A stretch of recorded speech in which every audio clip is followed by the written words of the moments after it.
Happy New Year, everyone. Hope you had a better Christmas and New Year's than I did. I was very sick. I had a really horrible throat infection, and my girlfriend's got it, so I had that over Christmas, and New Year's I was looking after my girlfriend. She was really ill. Such is life, it's the time of the year for it, isn't it? So right now I'm just heading over to Eastbourne, because I haven't been out on the bike for what feels like ages, and I'm really rusty. I don't know if this happens to you, but if you haven't been on your bike for maybe a week or two, yeah, you feel pretty bad. So I'm just giving her a bit of a thrash. If you can with this traffic anyway.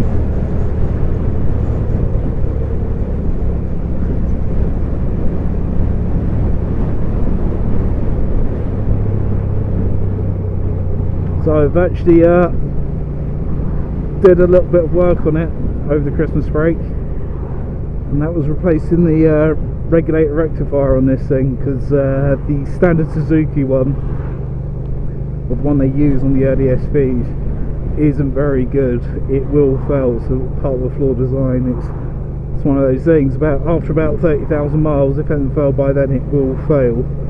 Essentially what it does, it just doesn't work properly anymore, and it overcharges the battery, and it causes the battery to fuck up, which is precisely what happened to mine. So just before Christmas I had to go home and get a new battery, because mine wasn't holding charge properly. I just find it very hard to turn over in the morning.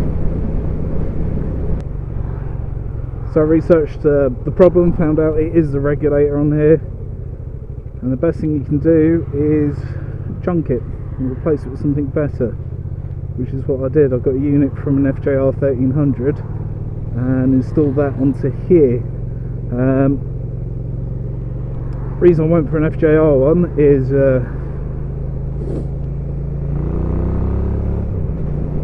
price. They're all made by this same company, Shindenggen, I think that's how you pronounce it.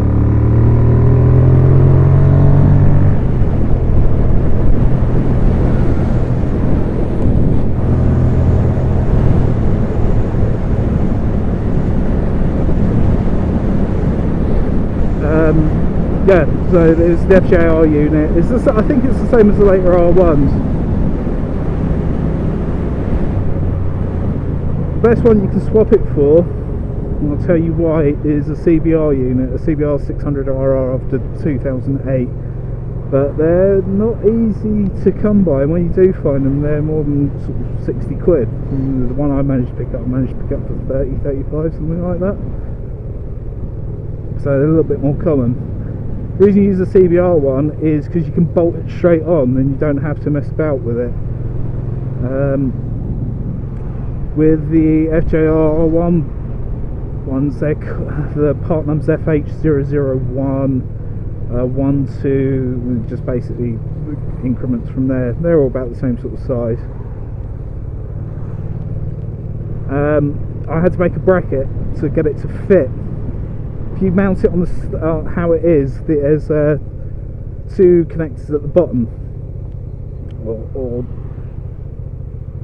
and they don't clear the tail plastics, so you have to rotate around 90 degrees. So all I did was get a piece of aluminium, bore 4 holes in it, equal space apart, turn it round, stuck it on the bike, and that's it. So it fits if you rotate around 90 degrees. But what you also need to do,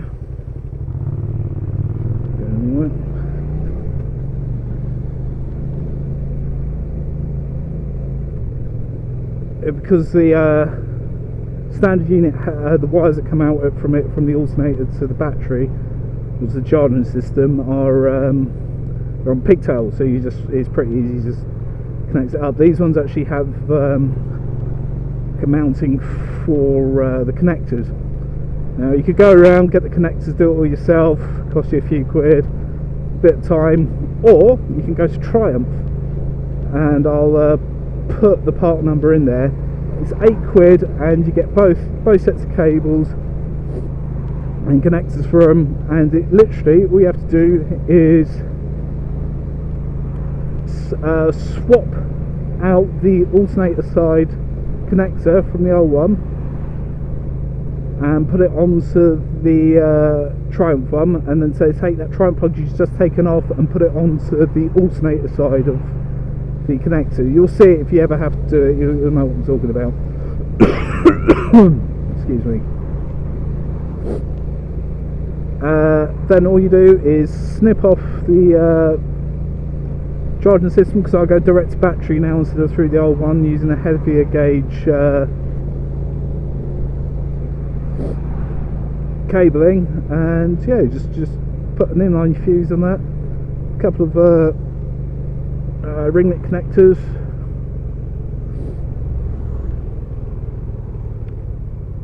and Bob's your mother brother.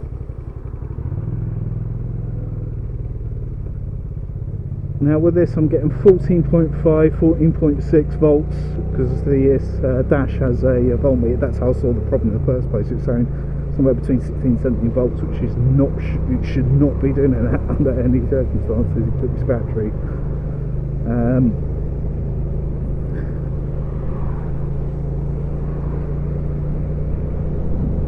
So now I get a constant 14.5, 14.6 volts across the rev range, which is precisely where it should be.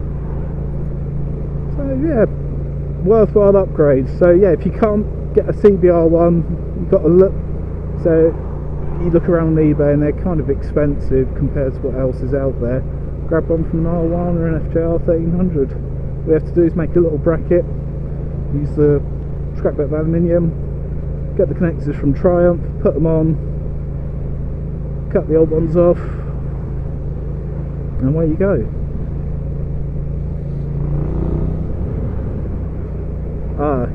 I've also put the baffle back into the bike, because the exhaust was extremely, it sounded great, I loved it, but when you're getting up at 7:15 you've got to warm your bike up before you set off, and you've got neighbours around.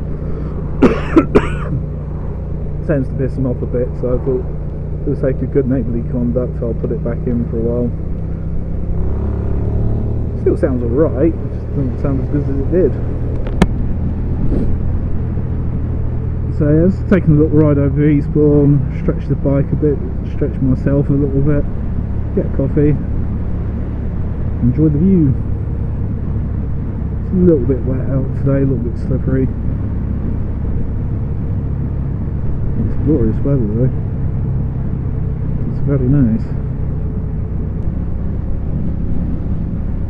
Oh, little project update. I've ordered the longer throttle cables from the States.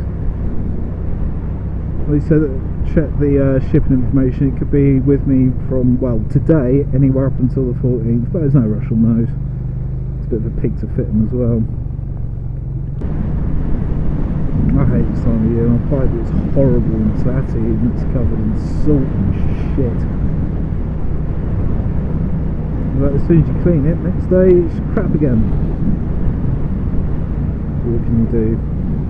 If you do need to go to Helford, you've got those Jubilee straps for the exhaust. There's 3 of them on there because of the joining the connector pipe and to the exhaust. 2 of them are stainless, so they look alright. 1 of them's not, and it looks like shite. Hey, that rhymed. Yeah, if your bike's sat there for a couple of weeks, make sure you put some air in your tyres as well. It tends to lose a couple of pounds of pressure when they're sat for a while.